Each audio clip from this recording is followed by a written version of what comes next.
Everyone is forced to use shotguns in Tarkov for at least one quest, Setup. Today I'm going to show you the best early builds to use whether you're looking at doing the quest or not, and what to load them with to make the most out of it. Setup itself comes in pretty early these days, having been moved to just after Friend from the West Part 2, which is a skier quest that's needed to get onto Peacekeeper's questline. You have to use the MP series of shotguns, which are some of the best and the cheapest anyway, and wear a Ushanka hat plus a scav vest. The kills requirement has now been moved down from 15 to 8 this wipe, which makes a lot more sense given how early it now sits in the quest progression. The Ushanka you just have to buy from the flea market or save them up from scavs yourself, but the unfortunate thing about this one is that now it is no longer compatible with any headsets other than the GSSH, but at least you get to wear something. Scav vests are usually cheapest by bartering a Slickers bar for a vest on Jaeger, and the Slickers bars can be produced in the nutrition unit as well if they get expensive.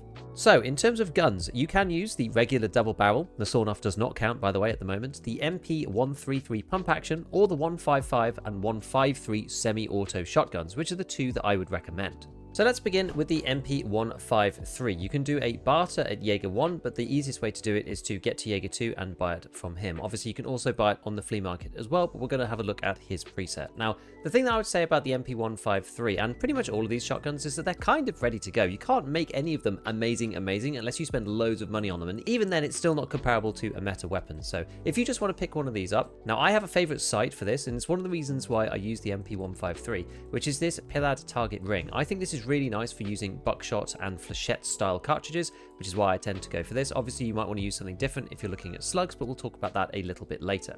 So what I like to do is stick this on to start with, and then the other thing that I think is pretty much required is changing out the magazine. You won't be able to access the preferable one, which is the MP133 8-round magazine, because it gives you a lot more ergo than the MP153 version for some reason. The one that's a little bit more accessible is the MP153 7-shell magazine, and this one is on Jaeger 2 as well. So if you have Jaeger for the shotgun, then you can buy this 7-round mag as well. And yes, you're missing one shell, but it's not that big a deal. You can go on the flea market, see if these are cheap, and you can buy one of these if you want to spend a little bit more money and get one extra shell in there, then you can do.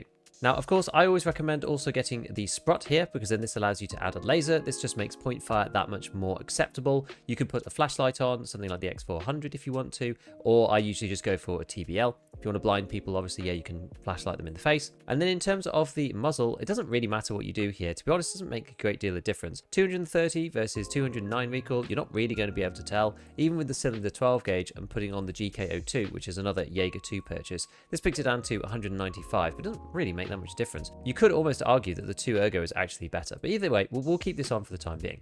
So this would be a very, very basic setup. There's something really cheap and very, very easy. If you wanted to optimize and get the best setup that you can at this trader level, then what I recommend doing is actually changing over, unless you're using slugs, I change over to the 660mm barrel, because this will increase the ergonomics, which for close range fights is kind of what you need, and we don't really care about accuracy or anything like that. We'll continue to use the cylinder 12 gauge and the GK02, and the same all the way along here. You do need to stick the target ring back on, but then the stock, you can actually change this over. The way that the modular stock works is that you can pretty much just increase the ergo by 10, and then you can up and down the recoil versus ergo depending on how you like it. And I'll show you how that works now. So we're going to add the 133-153 tactical Tula stock adapter, and onto this we're going to add the AGR 870 pistol grip, and onto this we're going to add the tube. Now all of these come from level 2 traders, so should not be a problem.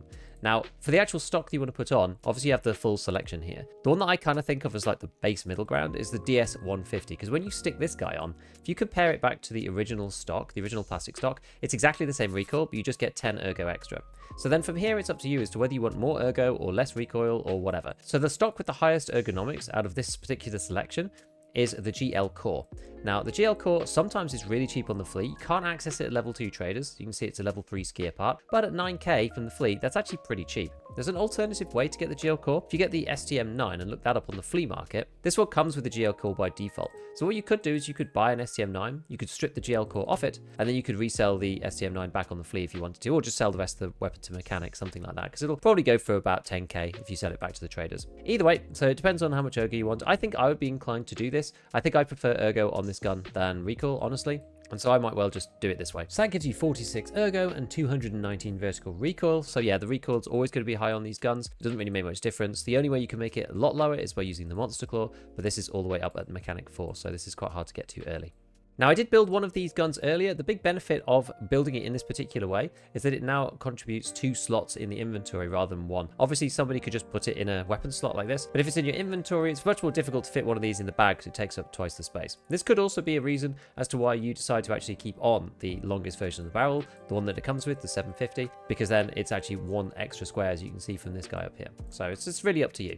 The other gun is the MP155, and this one typically comes with higher ergonomics than the 153, so we're going to go and edit this one. It's not as modular as the 153 in a generalistic sense. For example, there is only 1 barrel, but there is an alternative version that you can make of this. However, it's a bit tricky to make early. So what we're going to do, we've got exactly the same selection of magazines. I'm just going to put on the 153 7-rounder just for the time being, and the same thing here, we're going to put the cylinder on and the GK02. Now, you can just use it like this. The only problem that I find with the 155 is you can't use the target ring. You have to use this SPRM mount, and then you have the choice of any of the regular optics, but the target ring is not a choice there, which is kind of unfortunate. So you could use something else, something really cheap. Usually the cheapest thing is the PK06, or you could use something like the EKP. That gives you actually 1 extra ergonomic as a general block, because this is -2 and this is +3. Now, the other alternative to this general build is the Ultima version. Now, the Ultima is a bit weird because you can get the Ultima 4-stock, and then you can get the Ultima pistol grip here, but if you put the pistol grip on, it then starts blocking the mount. You can't put this SPRM rail mount on anymore with the pistol grip, which is really unfortunate. On the pistol grip, normally you would go for the Ultima polymer stock, and then on top of that, I normally go for the thin pad. I tend to just focus on ergonomics with these shotguns. So I go for the thin pad here. And then this is the part that is the blocker. So you've got the Ultima top rail, and this then actually allows you to mount stuff. But the problem with the Ultima top rail is that it is at Jaeger 3. So you could go and buy one of these. Everything else is on Jaeger 2. So you can actually do the whole build as long as you just get one of these off the flea market, which is a bit of a pain. And then obviously you can just stick on whatever site you want. We went through the choices before, PK6, or even something nicer like a XPS. But this will give you the highest ergo out of the 2 shotguns, and is maybe very slightly better on handling. This thing usually weighs a little bit more, so both of them actually these days are very similar. Using the ergonomic stock version versus the Ultima version, they're both actually very similar. The one advantage that the MP155 has is that if you're using this model, then you can use the ultimate thermal camera. This isn't amazing, I would say. The thermal screen comes up over here, and it's okay for scanning stuff. I wouldn't really try to use it to shoot at things, but it's okay sometimes and spots people hiding in bushes or whatnot if you're going on customs, which is kind of what this build is about. So maybe it's worth it. These things sell back to the traders for 30k, so they're usually at least that much. Maybe consider popping one on if you just want to have a little fun. There's an extra piece here, the Ultima mount that you can add, which gives you another 5 ergonomics. And then underneath you could put a little rail, which then allows you to add the flashlights and lasers that we know and love. Technically speaking, you could also put a bipod on it. I don't know why you would do that, but So I'll just show you a little tryout difference between the 155, the 153, and some different builds. So the 155, this is the basic build. This is literally just with an optic on. There's like nothing else on this thing. You can see the ergo is not amazing. It's not great. This is the one with the new stock. Again, it's not really snappy, actually. It's not like a high ergo M4 or anything like that, but it's certainly better. If we look at the 155, this one feels pretty similar to the 153, actually. It's like maybe slightly quicker, but it feels about the same, if I'm honest. And then in terms of shooting performance, again, they all feel quite similar. So the 153, if you fire it as fast as you can without moving the mouse, goes up to there. The 155, up to there. And the regular one, so it doesn't really make that much difference. All we're talking about is a little bit of ADS speed, really, between the different builds. And so kind of just pick your poison, whichever one you think is the nicest. I like the target ring, so I'm probably going to go with the 153 for all of my setup kills. If you want the thermal scope on there, then yeah, you could go with the 155 instead. So it really just depends on what your personal preference is. But you can just bring one of these and it's completely fine. Stick a sight on it. Don't even need to put any muzzles on it and just go away blasting and it'll be all right. One trick for setup that I did get shown is bringing 2 guns, because then obviously you've got like more rounds. You can only store so many shells in these shotguns, 1 plus 8 at most, which would be 9. And then if you bring 2, then you could actually have 18 shells. You just swap to the other gun, which is a lot faster than trying to reload these things, which is kind of interesting. Maybe it's just better off, rather than modding any of these guys, just literally bringing 2 of the basic 153s with a sight on it and then swapping between them. So in terms of ammo, we have the regular shells, which is Express, 7mm and 525mm, and then we have Magnum as well at the end, which is kind of special. All of these are tactically similar in that you have to decide to go with either headshots or legs at the time in a fight, depending on what the situation is. Because of the low pen on all of them and the vast hitboxes these days, you won't really get very far shooting at center of mass with these cartridges. Magnum is slightly different because it's the only one that can clip a headshot at decent distances with a single pellet, and this is simply because its starting damage of 50 allows it to hit over 35 damage even around 90 meters because of the damage drop-off. At that point though, you're suffering more due to the inaccuracy of the spread of the buckshot pellets than anything else. Next we have slugs. These can work, but if you're planning on using them over range, there are multiple things that you have to take into account before you get started.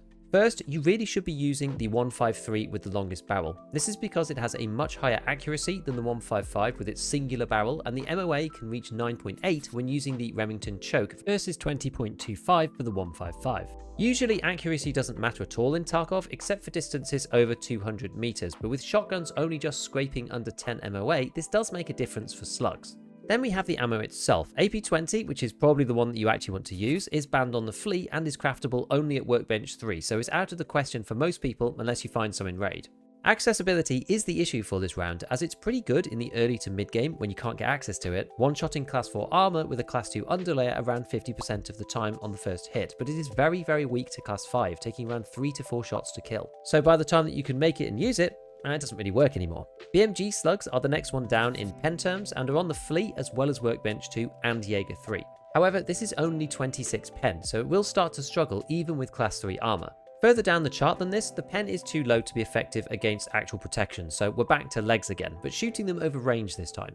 Superformance at Jaeger 2 is a choice that many people want to make as it's the most accessible with the most damage and the highest accuracy. But when shooting slugs over longer ranges, we need to talk about zeroing because this matters a lot, especially for Superformance. This slug is very fast, which interacts with Tarkov's existing zeroing system in an absolutely awful way. Let's take a quick look at Tarkov Gunsmith, a website that I use all the time for simulating ballistics, and the dev here Xerxes has just released a ballistic drop calculator which shows off this effect perfectly. In short, all of the guns in Tarkov are zeroed for a particular bullet. For example, the OPSKS is zeroed with the 7.62x39 FMJ bullet. When loading in something else, say PS, the zeroing setup for this bullet is close enough to FMJ for it not to matter. But with shotguns, all shotties are zeroed for 7mm buckshot. With its tiny projectile pellets, these lose speed incredibly quickly, and so if you want to zero it out to 100 meters, for example, you really need to tilt the shotgun up a lot to account for the massive slowdown. What happens when you put a slug in there then is that the zeroing profile for buckshot is still used for the slug, but unlike the SKS situation, the ballistic properties are completely different between 7mm buckshot and Superformance. This means that if you zero an MP153 to 100 meters with Superformance inside, rather than hitting the target at 100 meters, it will shoot 91 centimeters too high, nearly an entire meter.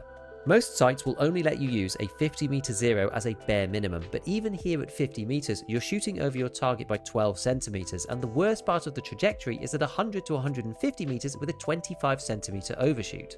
A few of the compact collimators allow you to use a 25 meter zero instead, which does reduce the effect down to 11 centimeters overshoot at the worst point, but these don't offer any zoom, so hitting targets at range becomes difficult anyway. On this basis, I actually prefer copper slugs. These are the second most accurate, and let's be clear here, accuracy here refers specifically to how widely distributed shots aimed at the same point are, and because of its lower speed, it is much more well behaved at longer ranges when using the 50 meter zero. It is still about 10 centimeters high at the maximum point, but it's more consistent, and especially when using a 25 meter zero instead, the error is nearly completely gone. A couple of years ago, I showed this practically by actually testing it in Raid, but now using this tool, we can now go and look at this and theory craft it without actually having to go and do the work. So if you want to use slugs, go for it. Just remember to check out the zeroing profile beforehand and maybe test it out in an offline raid to get a handle on it. The only thing that I would mention is that actual offline raids on your own PC don't work well for accuracy, and I think MOA might be completely disabled there, but you just have to go and check. The last two shells are the ones that I actually use myself, which are Piranha and Flechette. These have come in and out of availability over the years, but this one we're back to Piranha on Jaeger 2 and Flechette on Jaeger 3. Both Piranha and Flechette can be extremely strong in the right circumstances, with their unique selling point being massive amounts of armor damage due to their relatively high pen and armor damage percentage. Each dart applies armor durability damage consecutively, so they clip away at even high-end protection pretty fast, and one of the benefits is that they practically ignore class 2 soft armor around the neck, and Flechette even the class 3 on the more fancy pieces because they have 24 and 31 pen respectively. The beauty of this is that you can actually aim at center of mass with these, and sometimes you'll hit them in the face, sometimes you'll hit them in the neck, and sometimes you'll damage the armor so much that they just die to a chest shot. It really is kind of the best of all worlds, and it just makes it so much easier when fighting in an actual raid to be able to shoot center of mass, which you might do with other guns. Practically speaking, I did a little bit of testing just for this video, which is against a Zabralo and a class 4 using Flechette and Piranha. And basically, the long and the short of it is, Flechette will 3-shot everything, and Piranha will 4-shot everything. I was quite surprised that Zabralo got taken down in 4 shots by the Piranha, but it does indeed. And I was also surprised that the class 4 survived 2 shots of Flechette, but it also did on literally 0 HP. So it's going to depend slightly on which armor that you have, but basically 3 to 4 shots with either of these cartridges, and your opponent is just going down no matter what they're wearing, which is actually really, really strong.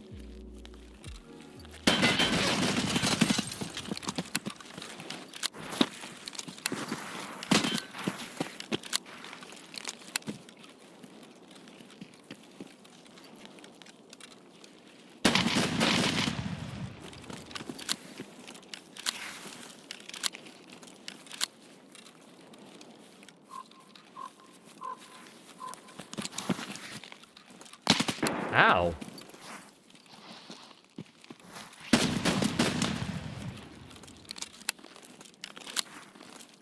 Couldn't see him then. I think it was just the 2 of them. It is.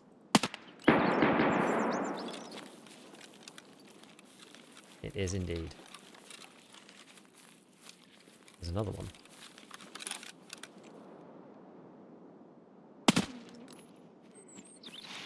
Oh.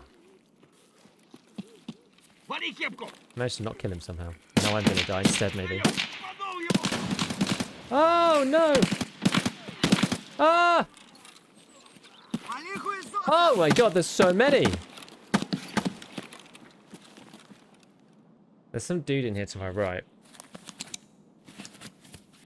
Okay.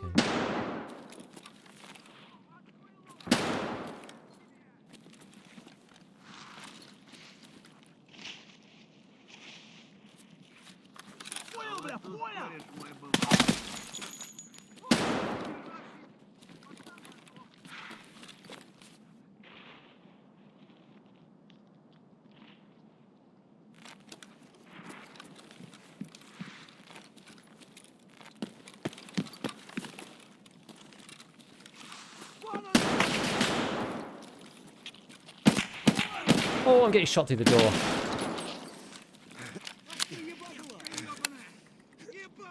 Let me close it. Ow.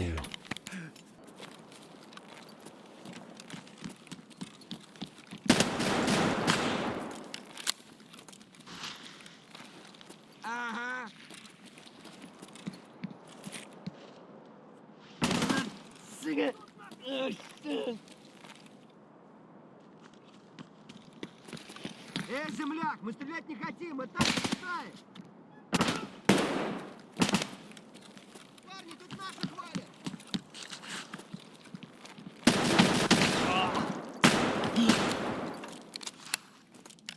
Ow.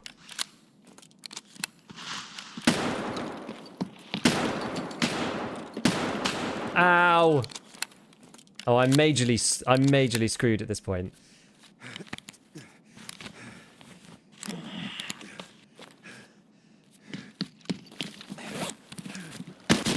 No! Oh, I thought he was much further down the corridor.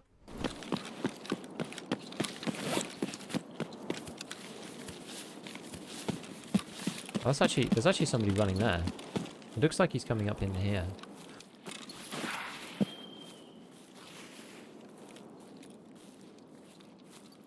That's a lot further than I was hoping it was.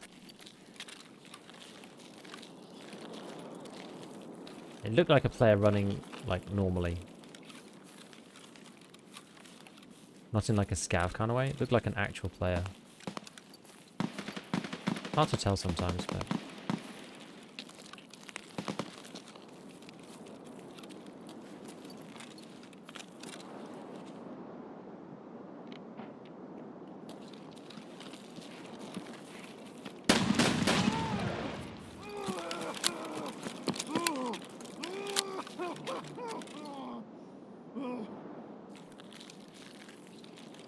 I'd sound like that too if I got flechetted.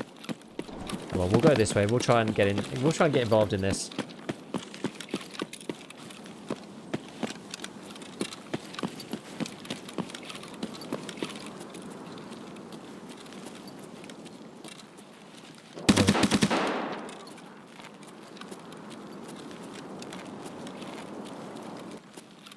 Sounded so freaking close.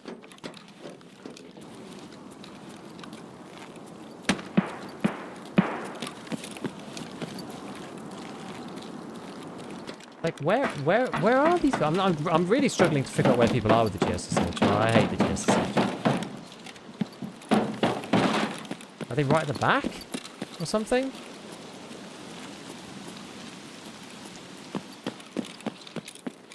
Yeah, the door doesn't start and close now, but they're not in there, are they? Where the frick are these people?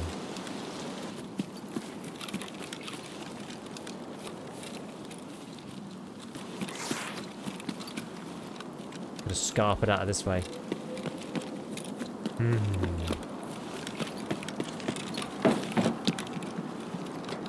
Where'd I have it? I didn't think I got the circle. Oh, there. There it is. Yeah, you're right.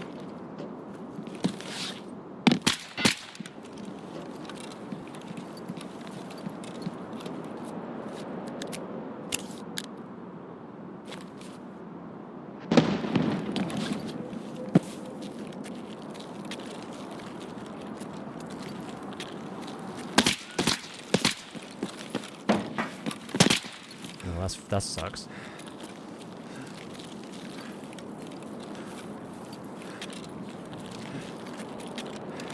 I can't see because of the height.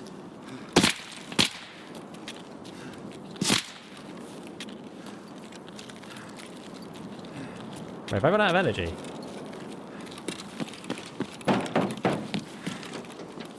I forgot to eat. Yeah.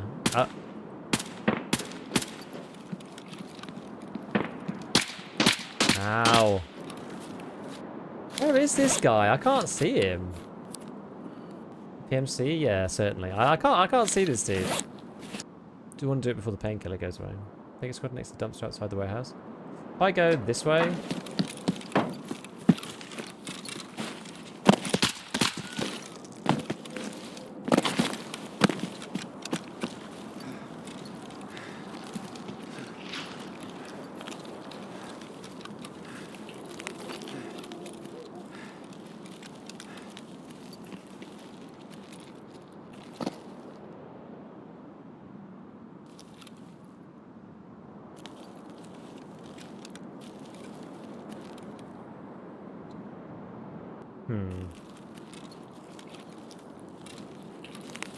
He's basically right here.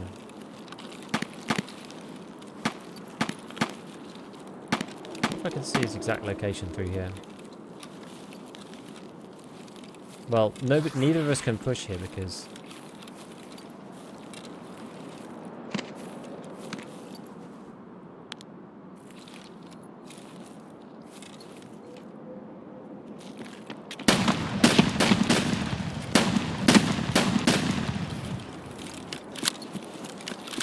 There we go. Wait until he just goes up there, apparently.